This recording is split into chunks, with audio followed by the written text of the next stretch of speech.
Hello, and welcome to my channel and to this new series that I called Journey to Med, where I am trying my very hardest to help prospective medical applicants achieve their dreams and their goals by getting into medical school. So today I will be talking to you about a video comparison between the UCAT and the BMAT and answering all of your different questions, such as how long do both exams last, which one's the easiest, which one's the hardest, which one should you do, can you do both, and so much more. And just like any other video, if you have a question that I haven't answered here, please leave a comment down below or contact me through DMs on Instagram, and I will try my hardest and my best to answer them. And now that all of this is out of the way, I can finally start answering some questions.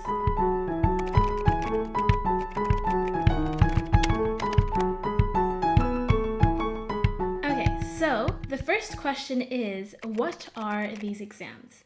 So these exams are admissions test, aptitude tests that all medical applicants and all prospective medical students in the UK will have to sit and will have to take to have a chance of getting an offer in these schools. And which exam you will take will solely depend on which universities you apply to. Because each school in the UK, there are some exceptions, but we will not get into them today, is either a BMAT school or a UCAT school. That's it. And so the BMAT stands for the biomedical admissions test, and the UCAT stands for the University Clinical Aptitude Test. The second question is, how long do they last? This question, I like it very much because it's very simple, it's very easy. They both last for 2 hours. Okay, the third question is, what are the different sections of each exam? So the BMAT has 3 different sections. The first section is called Aptitude and Test, and it's lasts for an hour. Section 2 is called Scientific Knowledge and Applications. It lasts for 30 minutes. And Section 3 is called The Writing Task, and it also lasts for 30 minutes.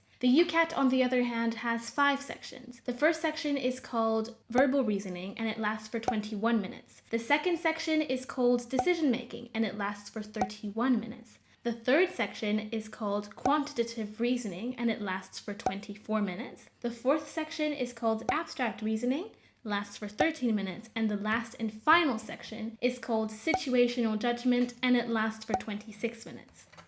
I made it. I made it through. Okay, so the next question is, how are they graded and what is an average score for each test? So the first thing that you need to know is that both of these exams are what is known as scaled exams, meaning that the grade that you will have on the paper, meaning the amount of questions right that you get, will actually have to go through the BMAT scale or the UCAT scale before you get your final answer. And this will allow like the BMAT and the UCAT consortiums to actually have homogeneous or somewhat homogeneous results every single year. So, for example, in 2019, the Section 2 of the BMAT was relatively harder, let's say, than the Section 2 of the BMAT in 2018. And then you can see this with how the BMAT scale was made. So, for example, in 2019, you needed to have 12 out of 27 to have a 4.4. Whereas in 2018, you had to get a 13 out of 27 to get a 4.4. Which means that you can have the same final result, 4.4, but actually have a different amount of questions correct initially. So that's how scaled exams work. And both the UCAT and the BMAT are scaled exams. So now if we talk about the BMAT specifically, the BMAT is graded out of 9, so from 1 to 9, 9 being the highest. But if we look at statistics, I love my statistics, you can see that for Section 1 and Section 2, most people are getting grades between 4 to 5.5 in each sections and across the years. You can see it here in 2018 and 2019. The essay, on the other hand, is graded completely differently. Your essay will be graded by 2 different examiners that will each have to give you 2 distinct grades. There will be a grade for your content, which is out of 5, so they can either give you a 1, 2, 3, 4, or a 5. And a grade on your language. How do you use your language? Was there a lot of spelling mistakes? Did you use the correct vocabulary? And they have to give you a letter, either A, C, or E, A being the highest. And then the grades that you will see will be the combination of each of the grades that each of these examiners gave you. So for example, if you have a 3.5A like I did, it means that one examiner graded your paper as a 3 and another examiner graded your paper as a 4.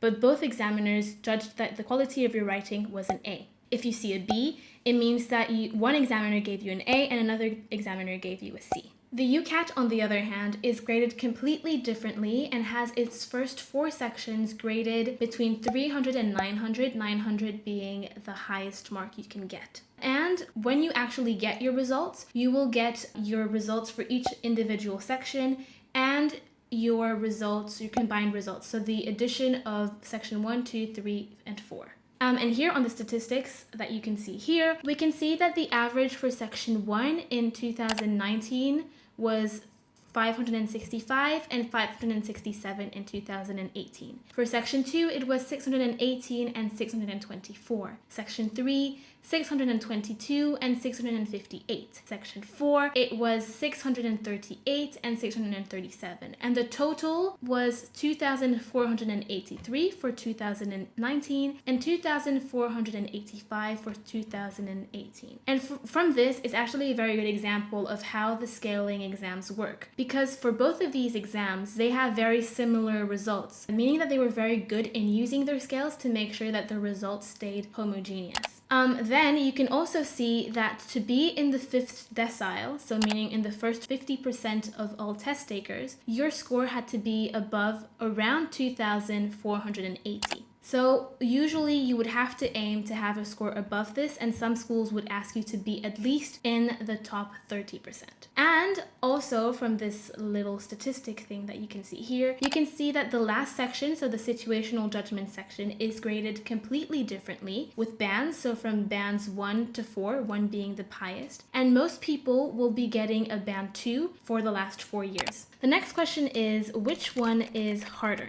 Personally, I have done both exams, and I find that both of these exams are hard. Yes, I'm not gonna lie, I found them hard, but they are hard for very different reasons. The BMAT is hard because, for example, in section 1, you have the problem-solving questions, which can sometimes feel like enigmas, and you feel that it's taking really long to actually solve the question. You don't really understand what they're looking for, and it takes just a really long time. Section 2 is hard because it's very content heavy. You need to learn a lot of different things in math, biology, physics, and chemistry. And you need to know these things, and you need to have learned the content before. And section 3 can be hard, even though I kind of judge it as the easiest section. But it's hard because you have to know and have to learn how to write concisely, cohesively, and clearly. Because in this exam, you only have 1 page to write a whole essay. And you have to write like arguments for and arguments against. So you have to be very cohesive and coherent in the way you express your thoughts. The UCAT, on the other hand, is hard for a whole other reason. It's time pressure. The UCAT is such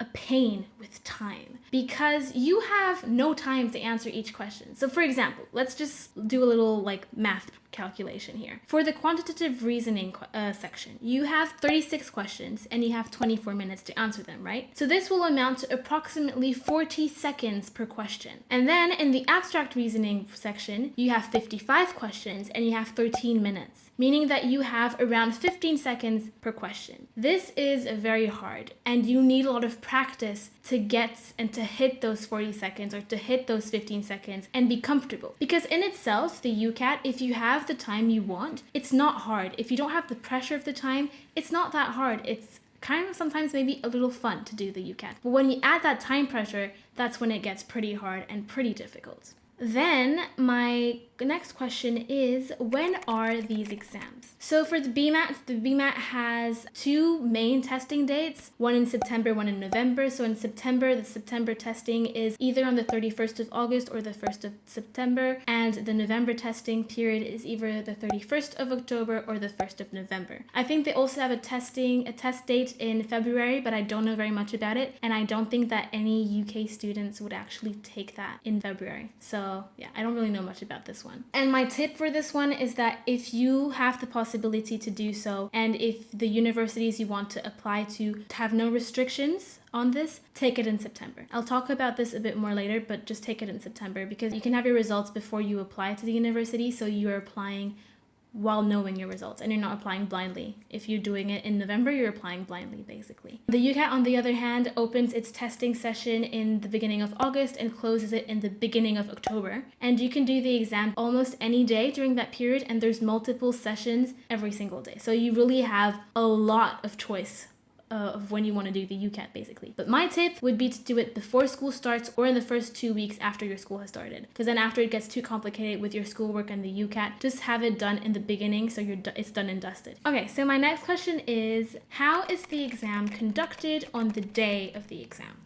This might seem like a very weird question, but the simple fact that both of these exams are so different on test day actually justified the fact that I put it in there. So the BMAT felt very much like the GCSEs, IGCSEs. I didn't actually sit the GCSEs because I'm from a French school. I mean, I was in a French school, but I had the opportunity to sit 4 of them, and it feels very, very similar. Like you're in a test center, you have a lot of other people around you that are doing the test. It's with pen and paper. That's a very important factor. And there's people, there's people around that are making sure that you're not cheating, etc. The UCAT, on the other hand, is completely different. It's a computer-based test, so you're in front of that computer screen for 2 hours. You have kind of like a makeshift, I had kind of a makeshift whiteboard that wasn't really a whiteboard because you couldn't erase the ink, anyways. And you use that to do all of your rough work, but it's a computer-based test. And when you get out of the room, you have your results directly. Like you don't have to wait. They just print them out and like, here you go, that's your results. Whereas the BMAT, you will have to wait around 3 weeks to have your results. Okay, so then my next question is, which universities require each exam? So I'll start with the BMAT, and the BMAT has 7 different BMAT schools. So there's the Imperial College London, Lancaster University, UCL, so University College London, University of Cambridge, University of Leeds, University of Oxford, and Brighton and Sussex Medical School. And now moving on to the UCAT. The UCAT has 30 different schools. So there's the University of Aberdeen, there's Anglia Ruskin University, Aston, Birmingham, Bristol, Cardiff, Dundee, East Anglia, Edge Hill, Edinburgh, Exeter, Glasgow, Hull, York, Kiel, Kent and Medway, Kings, Leicester, Liverpool, Manchester, Newcastle, Nottingham, Plymouth, Queen Mary, Queen University Belfast, Sheffield, Southampton, St Andrews, St George's, Sunderland, and Warwick. So there's 30 different UCAT schools. My next question is there one exam that you have to do?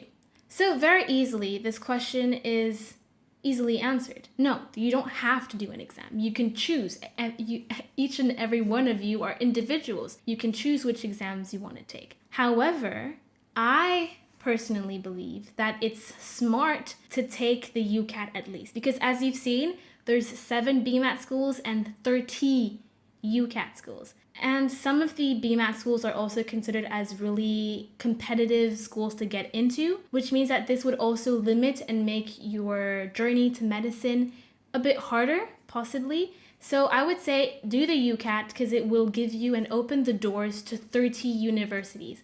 And you will have a lot more choice. And then if you really are set on a BMAT school, there's a school that you really love, then add the BMAT. But don't do it the other way around and be like, I have to do the BMAT and then add the UCAT. Okay, so the next question that I have here is, what are the benefits of doing both exams? So for me, when I was actually thinking about the benefits of doing both exams, because I was not from the UK system, I was like, am I putting too much pressure on myself of like adding the BMAT to the mix? And for me, what were the biggest advantages was that you have access to all universities in the UK for medical school. That's like a big advantage. It means that you have access to 37 different schools and you get to pick and choose which 4 you want to put in your list. And that's a really good thing. So I was like, yeah, that's pretty good. And then the other thing that you have is that you have a safety net. Meaning that if you do 2 exams, knowing that both of these exams can only be done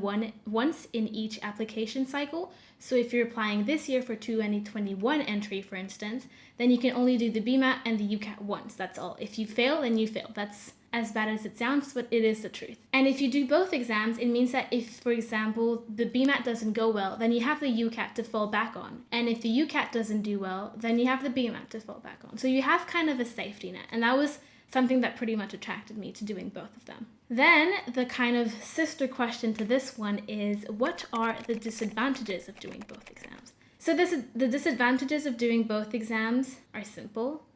It takes more time. It's hard. For me, knowing that I took the exam, like the BMAT and the UCAT, like 9 days apart, something like that, which means that I had to prepare both exams in parallel at the same time, and it was pretty hectic. And that's one of the disadvantages, is that it takes more time and it's a lot more pressure upon yourself, and you want to make sure that each exam has the attention it needs so that you don't just end up failing both of them, if you see what I mean.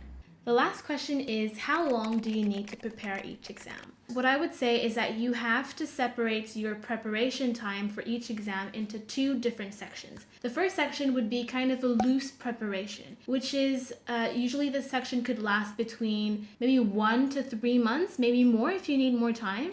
That's totally fine. And it's a period where you're going to be starting to familiarize yourself with the content and understand the different sections of the BMAT or the UCAT, the different question styles, what are they looking for, learning the content if it's a content-heavy section, things like that. And then you would move on to the second section or the second part of your preparation, which is the intense work. Like, there's no beating around the bush. You're going to have to start doing some questions very intensely every single day.